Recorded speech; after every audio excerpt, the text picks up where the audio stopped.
So this little exercise video is about finding your abdominal muscles and your pelvic floor. So often what people are calling the core.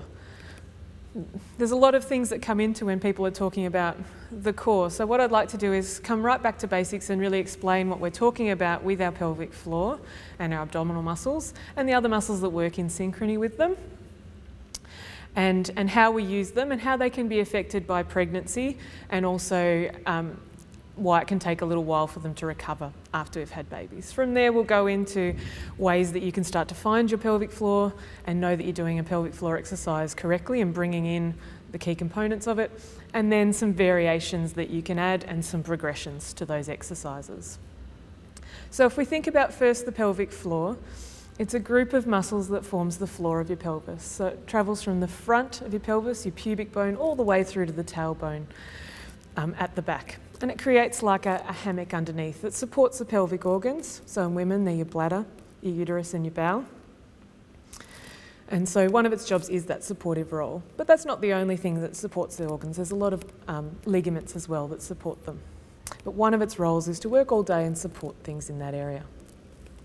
One of the other roles of the pelvic floor is to close off the openings that we have, so that whenever we do something with a little bit more exertion, so sneezing, coughing, laughing, jumping, crying, anything that has a bit more pressure in the tummy area, we need to close off the openings so that we can maintain our continence.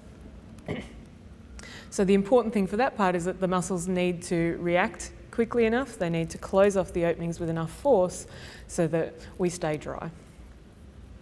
Some of the other roles about pelvic floor which you may not be as familiar with is its role in sexual function. So for women, the pelvic floor has a big part to play in our sexual arousal and the sensation that we have, because the muscles have a lot of blood supply and nerve supply, and it's essentially what gives us our orgasm. So a good strong pelvic floor is good for our sexual function as well.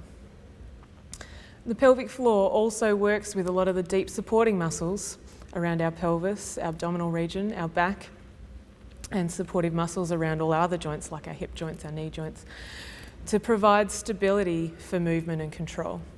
So when we don't have very good control in terms of the pelvic floor or the abdominal muscles or the deep spine muscles, we can often have back pain or pelvic pain or hip pain type problems.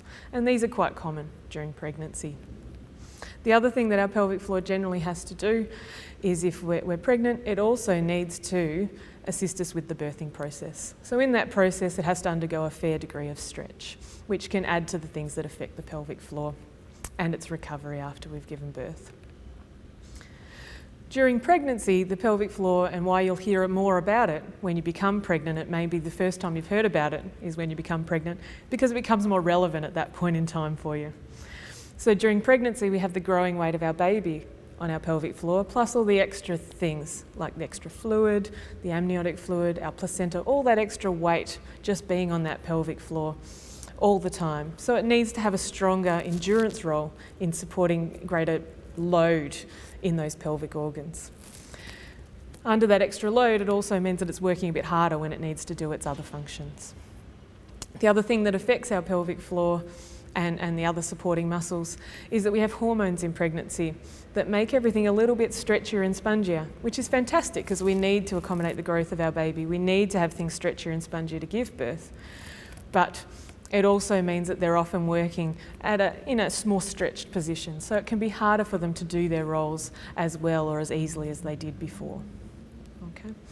After you've given birth, if you've had a vaginal delivery, it can certainly, things have been stretched. So it's like an injury to that area. And we need time and healing to tighten things up in terms of the ligaments and the connective tissue, and we need the muscles to heal.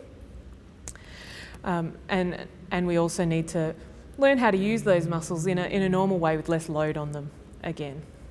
For people that have had a cesarean, even though you may not have had a vaginal delivery through that pelvic floor region, we've still had that extra weight, we've had the extra stretch, and we also now have a wound through the abdominal region, which is going to affect how the abdominal muscles may be functioning in combination with the pelvic floor.